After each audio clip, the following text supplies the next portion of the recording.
इनका भी जिक्र क्लास में होगा। आयरन डिफिशियंसी एनीमिया एनीमिया की जितनी भी वैरायटी है, उसमें सबसे ज़्यादा पाई जाने वाली एनीमिया की किस्म यही है। इसलिए मैं आज इसकी थोड़ी तफ़सील में जाना चाहूँगा। तफ़सील इस एतबार से कि पिछली क्लास में भी हमने इसको पढ़ा था और आज फिर हम इसके रेस्ट पोर्शन को पढ़ने जा रहे हैं।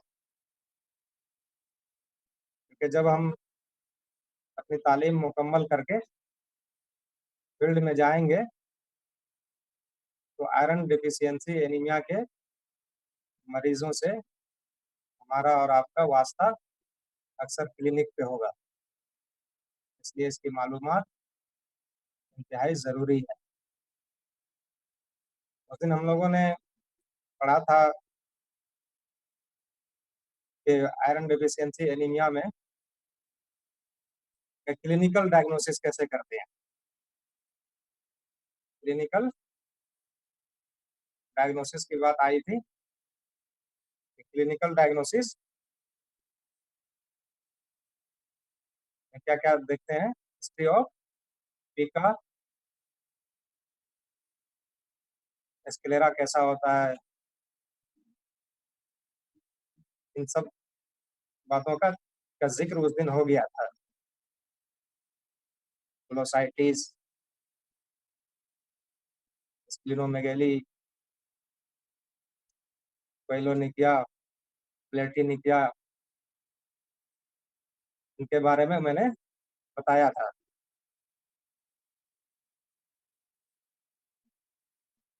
सिम्पटम की बात हम लोग कर रहे थे, तो सिम्पटम में और क्या-क्या मिलता है? जो लोग इस मर्ज़ में मुब्तला होते हैं, फ़खरुद्दीन फौलादी में, उसके बालों की रंगत जो होती है, उसकी चमक-दमक खो जाती है। जो एक सेहतमंद इंसान के बालों में जो चमक-दमक होती है, वो आयरन डेफिशिएंसी एनीमिया के मरीज़ों में नहीं पाई जाती है। उसको क्या कहते हैं? लस्टरलेस हेयर, लस्टरलेस हेयर, यानी बालों की रंगत और चमक-दमक गायब हो जाती है। और जब क्रोनिक आयरन डेफिशिएंसी एनीमिया हो और ऐसे मरीज़ों में ग्लोसाइटिस, स्प्लिनोमेगेली और पाइलोनिकिया, डिस्पेजिया वगैरह भी पाया जाए, उसके लिए कौन-सी इस्तिलाह या कौन-सा टर्म बोला जाता है? एक सिंड्रोम बन जाता है फिर, प्लम्मर-विल्सन सिंड्रोम। अगर कोई मरीज़ क्रोनिक आयरन डेफिशिएंसी एनीमिया में मुब्तला हो और इसके साथ-साथ ग्लोसाइटिस, डिस्पेजिया, पाइलोनिकिया और स्प्लीन भी बढ़ी हुई मिले, तो उसको प्लम्मर-विल्सन सिंड्रोम कहते हैं। इसी का दूसरा नाम है या पैटरसन-केली सिंड्रोम या पैटरसन-ब्रोन-केली सिंड्रोम भी इसको कहते हैं।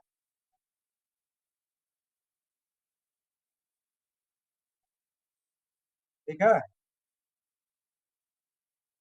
पैटरसन-केली सिंड्रोम।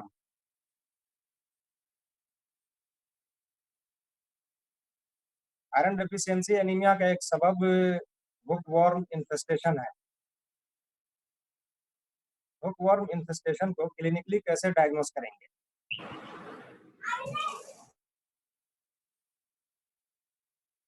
बुकवॉर्म इन्फेस्टेशन के नतीजे में किस तरह की अलामत और निशानियां मरीज में मिलती हैं?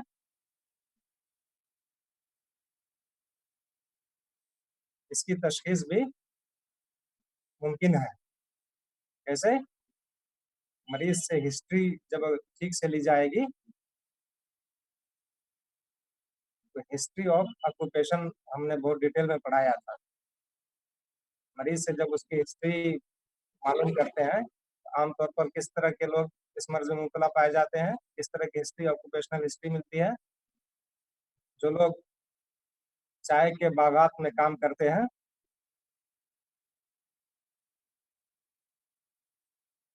Working in tea garden, coal mines, या कोयले की कानों में काम क्या करते हैं, या फिर वो किसान जो अपनी खेती किसानी करते हैं लेकिन वो अक्सर वो बेशतर नंगे पांव बेयर फुटेड रहते हैं, जूते चप्पल वगैरह का इस्तेमाल नहीं करते हैं, नंगे पैरों ही अपने खेतों में काम करते हैं। ऐसे लोगों में हुकवॉर्म इन्फेस्टेशन ज्यादा हुआ करता है। इस ऑक्यूपेशनल हिस्ट्री से भी हम वहां तक पहुंच सकते हैं, मर्ज की तशखीस कर सकते हैं। इसी तरह से presence of ground each, ground each का मतलब होता है लोकल इरिटेशन होता है वो मकाम पैर की जिल्द में जहाँ पे लार्वा पेनिट्रेट करके जिसमें दाखिल होता है, वहाँ पे लोकल इरिटेशन होता है, उसी को कहते हैं ग्राउंड ईच। तो ग्राउंड ईच की मौजूदगी पाई जाएगी। ठीक है, presence of ground each at the site of entry in the skin. इसी तरह से मरीज का जो है कुव्वत जायका या हिस्से जायका जो है वो तब्दील हो जाता है, टेस्ट सेंसेशन फीका की हिस्ट्री मिलेगी। ऐसे अफराद जो है मिट्टी कीचड़ चूने वगैरह खाने लगते हैं। और जबान का मुआयना करेंगे तो जबान कैसी मिलेगी, blotting paper like. Blotting paper ये एक स्याही को जज्ब करने वाला पेपर होता है, तो जबान की रंगत भी ब्लोटिंग पेपर की तरह से हो जाती है, यानी वेरी पेल टंग, वेरी पेल टंग। इसके साथ साथ चेहरे पर सूजन होगा, आई लिड्स, जो लवर आई लिड्स हैं वो सूजी हुई होंगी, पेडल एडिमा पाया जाएगा, मरीज का बत्न जो है पेट शिकम बाहर की जानिब उभरा हुआ होगा,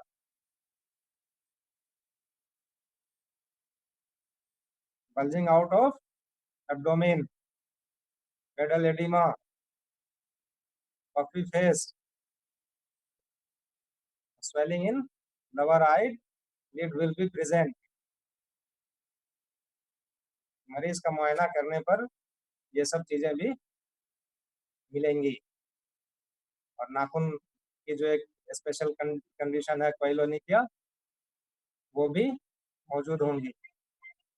कॉन्केव और spoon shape deformity of the nail is known as koilonychia. इसके अलावा और मरीज में किस तरह की तकलीफ मौजूद होंगी,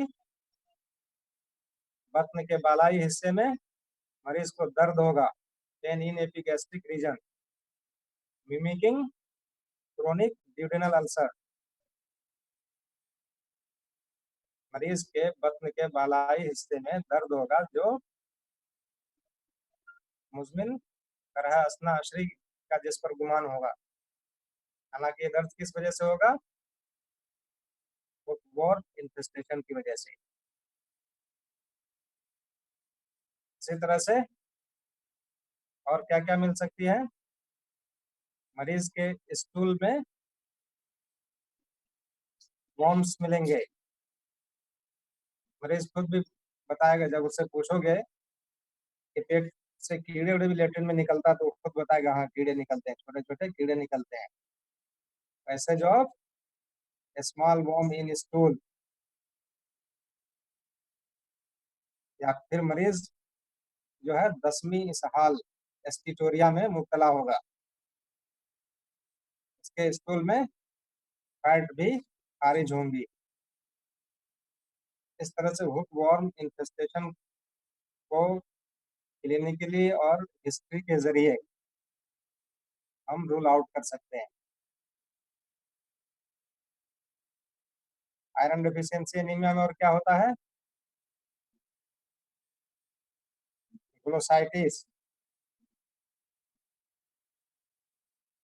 ग्लोसाइटिस होती है, ग्लोसाइटिस या एंगुलर स्टोमेटाइटिस या चिलोसिस के और भी दीगर असबाब हैं, और भी दीगर असबाब उसको भी जानना चाहिए।